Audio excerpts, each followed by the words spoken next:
అక్షర్ సత్య గారు నమస్తే అండి. సార్ నమస్కారం సార్, మీకు ప్యానెల్లో ఉన్న సోదరులందరూ కూడా నమస్కారం సార్. అక్షర్ సత్య గారు ఎలా చూడాలంటే నిర్ణయించి జరుగుతున్న పరిస్థితులు మరి రాష్ట్రంలో ఇంకా చాలా సమస్యలు ఉన్నాయి, కానీ నిన్నటి నుంచి కొన్ని ఒక డ్రామా అయితే నాటకీయ పరిణామాలు అయితే జరిగినాయి.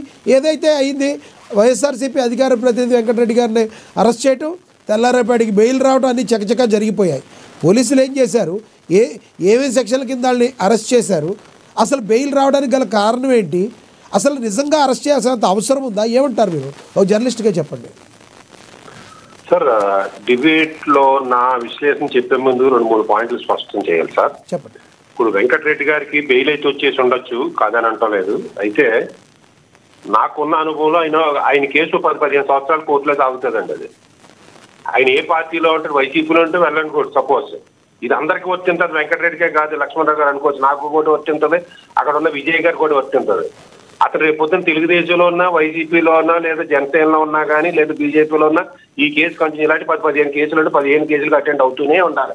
ఇదేదో తీర్పు కేసు కూటీశారని అనుకోకండి. రెండోది, ఈ రోజున స్పోర్ట్స్ మ్యాన్ లో ఫర్ ఎగ్జాంపుల్ ఒక వెంకటరెడ్డి గారు ఉన్నారు, ఆయన మాట్లాడే విధానానికి వైసీపీలో తప్పించి ఇంకో పార్టీలో మసలగలడండి, లేదా లక్ష్మణరావు గారు, లేదా నేను, ఇంకొకరు ఎవరైనా, లేదా విజయ్ గారు, మనం ఉందాగా మాట్లాడితే ఏ పార్టీలోనన్నా మసలవచ్చు.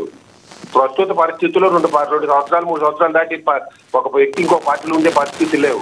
మనం ఇలా రెచ్చిపోయి మాట్లాడి ఆడేదవా ఈడేదవా, ఆడు మూర్ఖుడు ఈడు మూర్ఖుడు అన్ని బూతులు మాట్లాడి నా బొచ్చు బీగుతావని మాట్లాడితే రేపు పొద్దున మన పరిస్థితి ఏంటి అనే విధానాన్ని ఆలోచించుకోవాలి. ఏ స్పోక్స్ మ్యాన్ అయినా సరే, ఏ పార్టీ స్పోక్స్ మ్యాన్ అయినా సరే.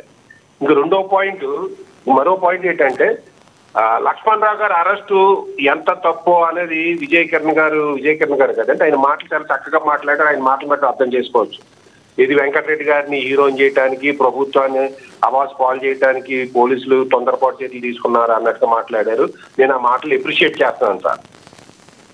ఇక నా విశ్లేషణలోకి వస్తే, వెంకటరెడ్డి గారు మాట్లాడింది ప్రభుత్వ హత్యే, అనాది తప్పుని అరెస్ట్ చేశారు.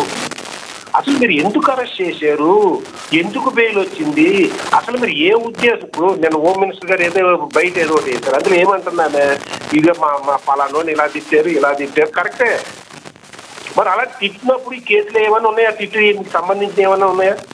ప్రతి ఒక్కరు అనుకునేది అదే, వెంకటరెడ్డికి నోరుతో లేకు అందరినీ సులకనగా మాట్లాడితే అందరూ బూతులు తిడతాడో భలేగా అరెస్ట్ చేశారని సోషల్ మీడియాలో అనుకుంటున్నారు. కానీ ఏమి కేసులో లేవు.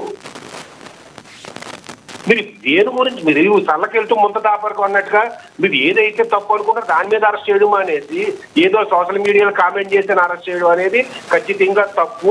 ప్రభుత్వం దుందుడికి చర్య తీసుకుంటే ప్రభుత్వం యొక్క చేతకానితనం, ప్రజల్లోకి మరొకసారి ప్రభుత్వం యొక్క డొల్లతనం, హోంశాఖ యొక్క డొల్లతనం, ఈ కోఆర్డినేషన్ లేకపోవడం అనేది మరొకసారి బయటపడ్డది.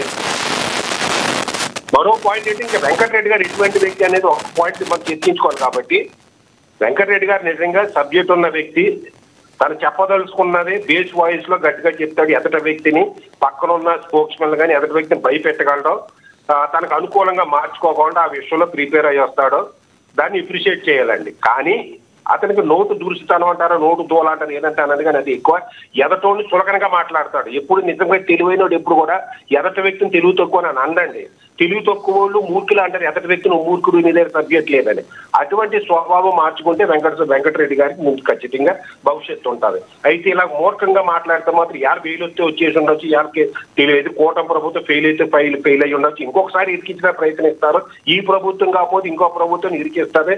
స్పోక్స్ మన్ అనేవాడు నోటు తుడుచుతానో, నోటు దోల, ఎదటోని మూర్ఖులుగా చూడటం, ఎదటోని చులకం చేసి మాట్లాడటం అంత మంచిది కాదండి. అయితే ప్రభుత్వం అరెస్ట్ చేసేటప్పుడు కొన్ని బేసిక్స్ ఫాలో అవ్వకపోవడం, పోలీసులు సివిల్ డ్రెస్ లో వెళ్ళడం అనేది, తర్వాత మా ఇంట్లో ఫోన్ ల్యాండ్ ఓవర్ చేసుకున్నారు అన్నది, తర్వాత తొందరపాటు ఏదో నోటీసులు, ఇవన్నీ కూడా గత ప్రభుత్వం చేసిందే. వాళ్ళే కొత్తగా ఏం కనిపెట్టలే. వైసీపీ అధికారంలో ఉన్నప్పుడేమో మీరు ఇదే విధానాలు ఫాలో అయ్యి ప్రతిపక్షంలో ఉన్నప్పుడు సూక్తులు పాటించాలి, నీతులు పాటించాలి అంటే మీరు పాటించిన దానికి వాళ్ళు ఎందుకు పాటించారు? మీది రాజకీయ పార్టీ, వాళ్ళదే రాజకీయ పార్టీయే.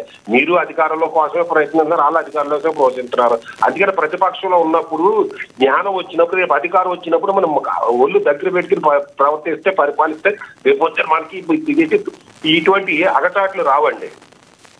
ఇంకోటి ఏంటంటే ఇప్పుడు వెంకటరెడ్డి గారిని వదిలేశారండి.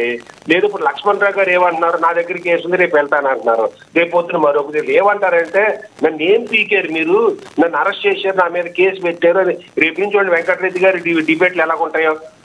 నన్ను ఏం పీకారు మీరు, నన్ను ఏం చేస్తారని షరతులతో కూడా బెయిల్ ఇచ్చింది, షరతులతో కూడిన బెయిల్ ఇచ్చింది కాబట్టి పెద్దగా ఇప్పుడులో మాట్లాడకపోవచ్చు బెయిల్ మీద ఉండగా ఆయన. సార్ చూడండి సార్, మీ డిబేట్ లో కూడా ఏదో ఒక రోజున వస్తాడు, సాయంకాలం నుంచి డిబేట్లకు వస్తాడేనా. ఆయన ఎట్లా మాట్లాడితే చెలరేకి మాట్లాడతాడు. దానికి కారణం కేవలం రాష్ట్ర పోలీసులు, రాష్ట్ర హోంమంత్రి, కూటమి ప్రభుత్వం అండి. ఇది పక్క కూటమి ప్రభుత్వం యొక్క వైఫల్యం, పోలీసుల యొక్క దుందుడుక చర్య అంటారా మీరు? పోలీసులు అత్యుత్సాహం కూటమి ప్రభుత్వం యొక్క ఫెయిల్యూర్ గా అభివర్ణిస్తారా? ఈయన అరెస్ట్ చేయడం కావచ్చు, ఈయన అరెస్ట్ చేయడం కావచ్చు, ఒక్క మాట, ఈయన అరెస్ట్ చేయడం కావచ్చు, ఈయనకి బెయిల్ రావడం కావచ్చు, ఈ రెండింటికి మధ్య పోలీసులు కూటమి ప్రభుత్వం యొక్క ఫెయిల్ గా మీరు అభివర్ణిస్తారా? సార్ బెయిల్ రావడం అనేది కోర్టుకి సంబంధించిందండి. అయితే పోలీసులు ప్రజెంట్ చేసే విధానాన్ని కూడా సపోజ్ పోలీసులు బెయిల్ రావాలనుకున్నప్పుడు సరిగా ప్రజెంట్ చేయకపోతే బెయిల్ వస్తుంది, లేదా సరైన ఆధారాలు లేనప్పుడు కూడా బెయిల్ వస్తుందండి. దీనికి దానికి లింక్ కాదండి. అసలు ఒకసారి బ్యాక్గ్రౌండ్కి వెళ్తే ఈ కూటమి వైసీపీ ప్రభుత్వం కానీ, లేదా రాజశేఖర రెడ్డి గారి కుటుంబం కానీ, లేదా చంద్రబాబు నాయుడు గారి కుటుంబం కానీ వీళ్ళు ఒకరికొకరు విమర్శించుకుంటారు కానీ యాక్షన్ తీసుకోవాలని ఆరోపణలు ఉన్నాయండి.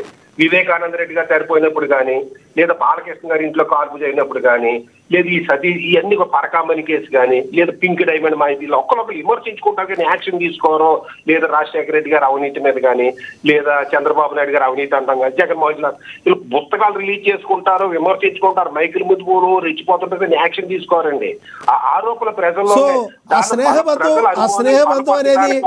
ఆ స్నేహబంధం అనేది వైసీపీకి, టీడీపీకి, లేదంటే కాంగ్రెస్ టీడీపీకి మొదటి నుంచి ఉందంటారు మీరు? ఉన్నదాని ప్రజల అనుమానాలు ఉన్నాయని కానీ బలపరుస్తున్నట్టుగా కనిపిస్తుంది. ఎందుకంటే ఇప్పుడు అరెస్ట్ చేసిన వాళ్ళు కూడా ఇప్పుడు గతంలో అరెస్ట్ చేసిన వాళ్ళని ఏసీ రూమ్ లో పడుకోబెట్టారని, బిర్యానీ తినిపించారని, ఎవరిని ఇప్పుడు కొడాల నాని గారిని కానీ, పేరు నాని గారిని కానీ, అసలు ఇప్పుడు బూతులు తిట్టడం ఎవరినైనా యాక్షన్ తీసుకున్నారా, లేదా అంత లేదు ఇంత లేదన్నారు, అవినీతి అన్నారు. ఒక అవినీతి కేసు మీద ఏమైనా అరెస్ట్ చేశారా? ఇప్పుడు 15 సంవత్సరాల నుంచి జగన్మోహన్ రెడ్డి గారు బెయిల్ మీద ఉన్నారు. దాని గురించి ఏదన్నా టీడీపీ కానీ, లేదా బీజేపీ కానీ గట్టిగా ప్రతిస్పందించినాయా, లేదా కోర్టులు కానీ విజ్ఞప్తినిచ్చినాయా బెయిల్ క్యాన్సిల్ చేయండి అని? నేను అనేది ఇవన్నీ కూడా ఇలా తిట్టుకోవడం, మైకుల ముందు తిట్టుకోవడం, ప్రజలు పిచ్చోళ్ళు చేయడానికా, లేదా నిజంగా మీ ఇద్దరి మధ్య శత్రుత్వం ఉందా, లేదా మిత్రత్వం ఉందా అనేది ఒకసారి ఆలోచించమని చెప్తున్నాను నేను. రైట్, చివరిగా చెప్పండి సార్, సమయం తక్కువ ఉంది, కంప్లీట్ చేయండి. కేసులు పెట్టి ఇలా బెయిల్ అదే రోజు బెయిల్ రావడం తప్పు కదండి, రావాలి, ప్రతి ఒక్కరికి రావాలి. బెయిల్ వస్తే ప్రభుత్వం అబాస్ పాలు అవుతుంది, దీనివల్ల అందరూ కూడా ఫీల్ అవ్వాలి. ఇప్పుడు ఇవాళ విజయకరణ్ గారు అంత మౌనంగా మాట్లాడడానికి ఆ మాటలు అర్థం చేసుకుంటే అర్థమవుతుంది ఎంత తెలుగుదేశం కార్యకర్తలు ఎంత ఫీల్ అవుతున్నారు అనేది.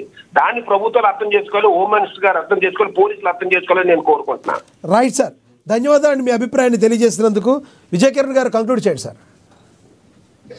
సార్, వెంకటరెడ్డి నిన్న అరెస్ట్ చేసిన తర్వాత కూడా ఈరోజు కూడా చాలా చంద్రబాబు గారి గురించి, ఇప్పుడు వయసు పైబడినాక కొన్ని హెల్త్ ప్రాబ్లమ్స్ వస్తాయి, దాన్ని కూడా అప్పుడు చంద్రబాబు నాయుడు గారు అరెస్ట్ సమయంలో అవి పెట్టుకున్నారు, ఈ పెట్టుకున్నారు. కన్నుపోయింది, కూర్చోలేకపోతున్నా, నిలబడలేకపోతున్నాను అడగల, లేదంటే కేసులు పెడతారనే భయంతో ఢిల్లీ వెళ్ళి పారిపోయి లోకేష్ లాగా అమిత్ షా కాలు పట్టుకోవాలా. విన్నారండి, అమిత్ షా కాలు పట్టుకున్నాంట. ఎవరు చూశారు? ఈ వెంకటరెడ్డి వెళ్ళి ఎవరు కాలు పట్టుకున్నారు చూశాడా? జగన్మోహన్ రెడ్డి ఎంతమంది కాళ్ళు పెట్టుకొని తెచ్చుకున్నాడు బెయిలు? ఈ ఒళ్ళు పలిసిన మాటలు, అహంకారం మాటలు, ఇవన్నీ మాట్లాడి ఎదుటోళ్ళు రెచ్చగొట్టేటువంటి ప్రయత్నం చేస్తూ ఉంటారు. అలా ఇప్పుడు ఇతను ఏం చేయాలి చెప్పండి?